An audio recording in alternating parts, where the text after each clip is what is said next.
어떤 계좌에서 투자하는 게 유리한가요? 라는 댓글들이 정말 자주 달립니다. 그래서 지금부터는 어떤 계좌에서 투자하는지가 유리한지를 제가 정리를 해드리려고 해요. 그런 것들이 파악이 되시면 S&P 500을 중심으로 조금씩 포트폴리오를 다각화해 나가실 수가 있는 거죠. 포트폴리오 예시를 몇 가지 보여드릴게요.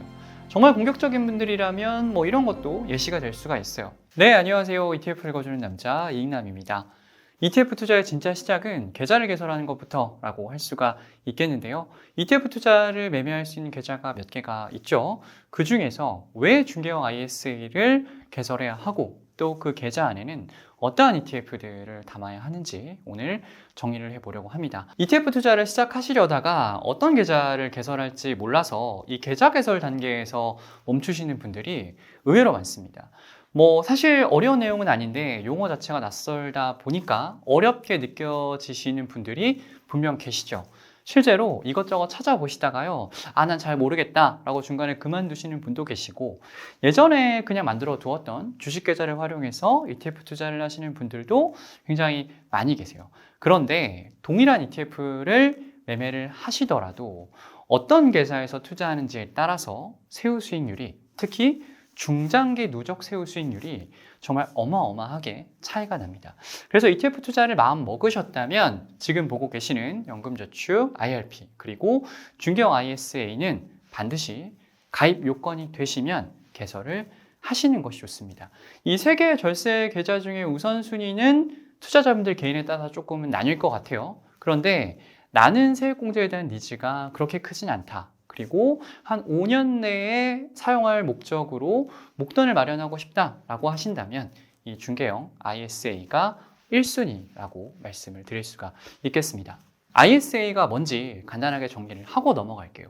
ISA는 대한민국에 거주하는 만 19세 이상이면 커다란 제약 없이 가입이 가능합니다. 단 직전 3개년도 금융소득 종합과세 대상자였다면 가입이 불가능해요. 배당소득과 이자소득을 합쳐서 금융소득이 2천만 원이 넘어가면 금융소득 종합과세 대상자가 되죠. 이분들이 아니라면 큰 제약 없이 가입이 가능한 게 바로 ISA입니다. 절세 계좌라고는 하지만 그 절세 혜택을 무한으로 줄 수는 없죠. 그래서 대부분의 절세 계좌는 한도가 있는데요. 이 ISA도 한도가 있습니다. 연 2천만 원, 5년간 최대 1억 원까지 납입이 가능합니다. 제가 이제 중개형 ISA를 개설해야 합니다 라는 말씀을 드리면 지금은 투자할 여유가 없어서요, 다음에 할게요 라고 하시는 분들도 계신데요.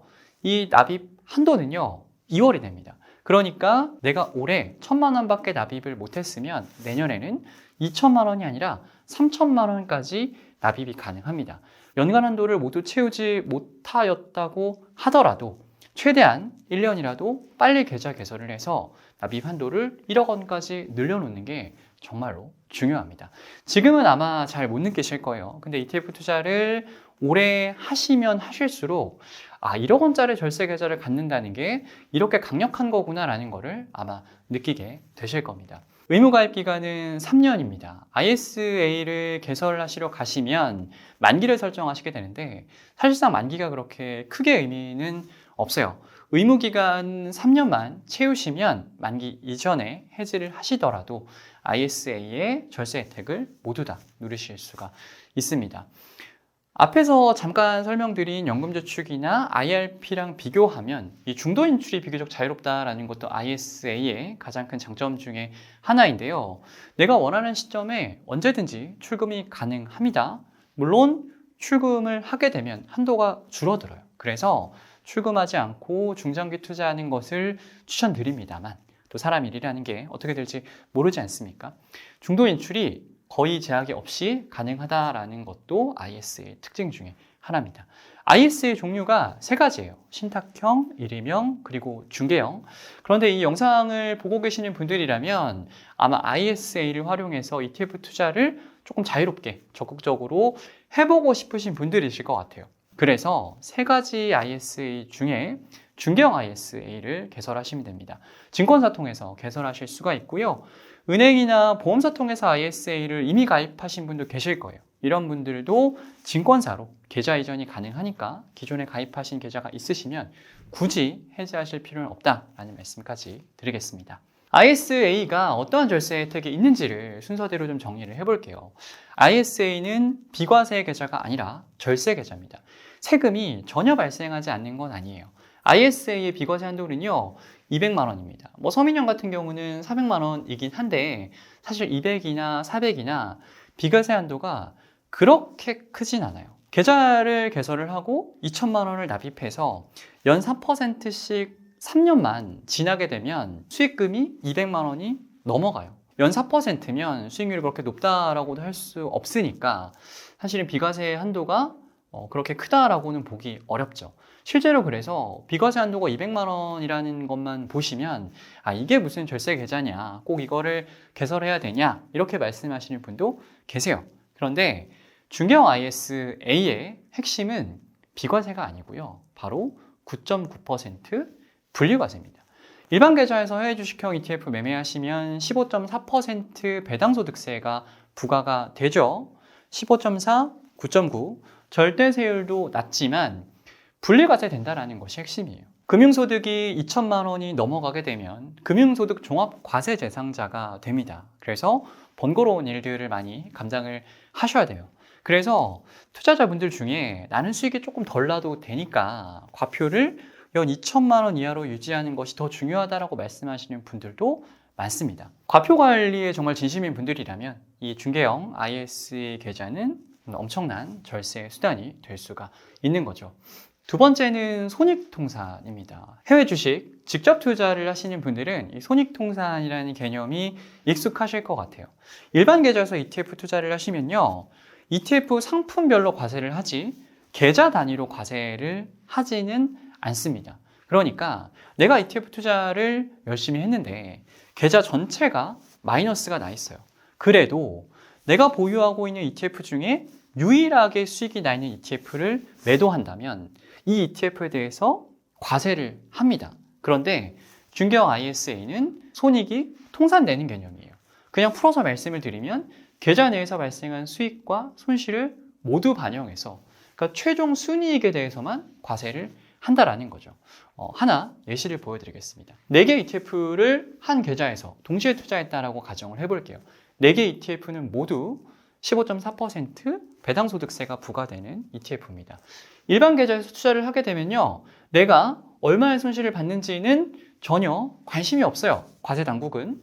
S&P 500에서 500 수익이 났고요. 나스닥 100에서 1000만 원 수익이 났습니다. 나의 수익금은 1,500이죠. 그래서 1,500만 원이 과세 대상이 되는 거예요. 중개형 ISA에서 투자했다면 어떻게 될까요? S&P 500과 나스닥 100에서 발생한 1,500만 원의 수익과 원유 ETF와 베트남 ETF에서 발생한 이 800만 원의 손실이 더해져서 최종 손익은 700만 원이죠. 여기서 끝이 아닙니다. ISA 비과세 한도 제가 200만 원이라고 말씀드렸죠.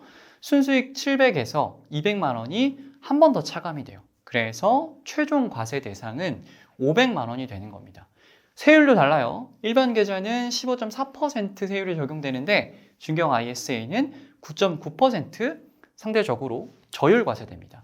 그래서 ETF 투자에서 내가 얻은 손익은 700만 원으로 동일하지만 실제로 이 투자를 중개형 ISA에서 하게 되시면 무려 181.5만 원을 절약할 수가 있게 되는 겁니다. 세 번째는 과세 이연입니다. 일반 계좌에서 ETF 투자하시면요, 세금을 언제 납부하셔야 되냐?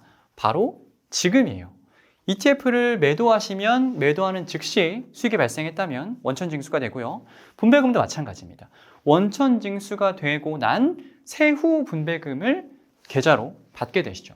그런데 ISA의 과세 시점은 바로 해지하는 시점입니다. 그러니까 내가 ISA를 해지하지 않는 이상 계좌 내에서 매매 차익이 발생해도 분배금을 받아도 지금 당장은 납부할 세금이 없다라는 거예요. 과세 이연 효과가 얼마나 장기 투자에 효과적인지를 예시를 통해서 하나 보여드리겠습니다. 국내 상장 미국 S&P 500 ETF를 투자했다고 가정해 볼게요. 일반 계좌와 IS 계좌에서 각각 2천만 원씩 투자해서 무려 20%의 수익이 났어요. ETF를 매도하게 되면 일반 계좌에서는 15.4%가 원천징수가 되죠. 그래서 세후수익금을 받게 되는데 중개형 ISA는 지금 당장은 세금이 없기 때문에 수익금을 세금 없이 고스란히 전부 다 가져올 수가 있는 겁니다. 세전 수익률은 20%로 동일하지만 세후 수익률은 엄청나게 차이가 나죠. 최초 투자 원금과 수익금을 더해서 다시 재투자를 가정한다라고 해볼게요. 미국 나스닥 100 ETF에 신규 투자한다라고 가정해 보겠습니다. 그러면 일반 계좌에서 투자할 때와 중개형 IS에서의 투자할 때 투자 원금의 규모 자체가 달라지게 되는 거예요. 이러한 과정이 반복이 되고 또 반복이 된다라고 하면 중장기적으로 엄청난 차이가 날 수밖에 없겠죠. 제가 개별 ETF 분석 영상 자주 올려드리는데요. 어떤 계좌에서 투자하는 게 유리한가요? 라는 댓글들이 정말 자주 달립니다. 그래서 지금부터는 어떤 계좌에서 투자하는지가 유리한지를 제가 정리를 해드리려고 해요. 우리가 ETF를 투자를 하게 되면 기대할 수 있는 수익은 매매 차익과 분배금 두 가지입니다. 국내 주식형 ETF나 해외 주식형을 포함한 기타 ETF들은 분배금에 대해서는 공통적으로 15.4% 과세가 돼요. 그런데 매매 차익은 다릅니다. 국내 주식형 ETF는 매매 차익에 대해서 세금이 없어요. 그런데 해외 주식형 ETF는 15.4% 과세가 됩니다. ISA는 절세 계좌잖아요. 우리가 ETF 투자를 오래 해서 수익이 많이 났다라고 했을 때 이 매매 차익과 분배금 중 총수익에서 어떤 것이 차지하는 비중이 클까요? 총수익에서요, 분배금보다는 매매 차익에서 발생하는 수익이 훨씬 더 큽니다. ISA는 절세 계좌잖아요. 그렇기 때문에 이 절세 효과를 극대화하기 위해서는 어차피 매매 차익이 비과세인 국내 주식형보다는 매매 차익에 대해서 배당소득세가 부과되는 해외 주식형 ETF나 기타 ETF를 투자하는 것이 훨씬 더 유리한 선택이라고 할 수가 있겠습니다. 그러니까 물론 국내 주식형 ETF를 중개형 ISA에서 투자하면 안 된다는 것은 아니에요. 국내 주식형 ETF도 ISA에서 투자를 하시게 되면 이 분배금에 대해서는 절세 효과를 기대할 수가 있어요. 하지만 ISA는 한도가 있죠. 한도를 고려해서 우선순위를 정한다면 국내 주식형보다는 해외 주식형 ETF가 우선이라는 말씀을 드리는 겁니다. 얼마 전에 S&P 500 관련 영상을 하나 올려드린 적이 있는데요. 중장기 투자가 목적이라면 위험 성향과 상관없이 포트폴리오의 중심은 무조건 S&P 500이 되어야 한다라는 말씀을 드린 적이 있어요. 중개형 ISA야말로 중장기 투자에 정말 최적화되어 있는 계좌라고 할 수가 있습니다. ISA 계좌 개설한 다음에 뭘 해야 될지 모르겠다라고 하시면 일단 마켓 타이밍과 상관없이 S&P 500 ETF부터 적립식으로 모아 가실 것을 추천을 드려요. 그렇게 투자 과목이 조금 쌓이다 보면 나만의 ETF를 고르는 기준이 생기실 거고요. 그리고 내가 이러한 성향의 투자를 조금 더 선호하는구나 라는 것도 스스로 파악이 되실 겁니다. 그런 것들이 파악이 되시면 S&P 500을 중심으로 조금씩 포트폴리오를 다각화해 나가실 수가 있는 거죠. 포트폴리오 예시를 몇 가지 보여드릴게요. 나는 지금 주식 투자 경험도 없고 변동성에 크게 노출되는 것도 원하지 않는다라고 하신다면 그래도 포트폴리오의 중심은 S&P 500입니다. 그리고 주식 비중을 늘린다고 하더라도 S&P 500보다 변동성이 더 낮은 배당주나 퀄리티 스타일 이런 주식들을 늘려주시는 것이 좋고요. 그리고 달러를 대체할 수 있는 미국 단기채 ETF나 현금성 자산을 대체할 수 있는 단기채, 그리고 대표적인 안전자산인 금, ETF 등을 투자해서 또 안정형 포트폴리오를 만들어 갈 수가 있겠죠. 정말 공격적인 분들이라면 이런 것도 예시가 될 수가 있어요. 앞에서 보여드린 포트폴리오나 그리고 지금 보여드리고 있는 포트폴리오 예시에도 국내 주식형 ETF는 빠져 있어요. 제가 국내 주식형에 대한 선호도가 낮아서가 아닙니다. 거듭 말씀드리지만 국내 주식형 ETF는 굳이 ISA 계좌를 통해서 투자하실 필요는 없어요. 왜냐하면 매매 차익이 어차피 비과세이기 때문에 한도를 고려했을 때는 해외 주식형 ETF랑 기타 ETF 중심으로 ISA 계좌를 활용하시는 것을 추천을 드립니다. 나는 해외 주식형 ETF보다 국내 주식형 ETF에 대한 선호도가 훨씬 더 높다. 그러면 나는 ISA 계좌 만들 필요 없냐? 또 이렇게 질문 주시는 분도 계세요. 그런데 거듭 말씀드리지만 한도를 고려해서 우선순위를 굳이 따지자면 국내 주식보다는 해외 주식이 앞에 와야 된다는 의미이고요. 국내 주식형 ETF에 대한 선호도가 높으시면 당연히 국내 주식형도 ISE 계좌 활용하시면 좋습니다. 국내 주식형 중에서 선호도를 한 번 더 나눠보자면 배당 수익률이 높은 ETF들이 있어요. 국내 주식형 중에서도 고배당주 ETF들이 있는데 그런 고배당주 ETF들은 이제 중개형 ISA에 담아주시면 좋고요. 반대로 테마형 ETF들이나 레버리지 ETF들 이런 것들은 배당이 아예 없거나 배당을 지급한다고 하더라도 배당 수익률이 굉장히 낮기 때문에 굳이 이런 ETF들은 ISE 계좌를 활용하실 필요까지는 없다라는 말씀 드리고 싶습니다. 그럼 또 이렇게 묻는 분도 계시죠? 국내 주식이든 해외 주식이든 나는 주식 투자 자체에 관심이 없다. 그러면 중개형 ISA 만들지 않아도 되는 거냐? 라고 묻고 싶은 분들도 분명히 계실 것 같은데요.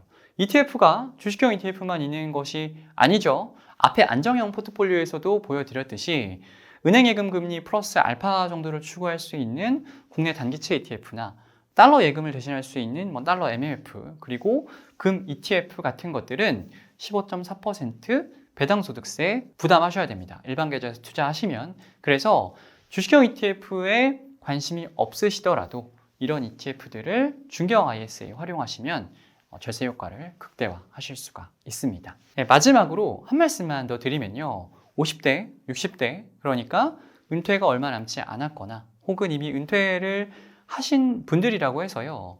무조건 ISA를 안정적으로 가져가실 필요는 없습니다. 왜냐하면 ISA 한도가 1억입니다.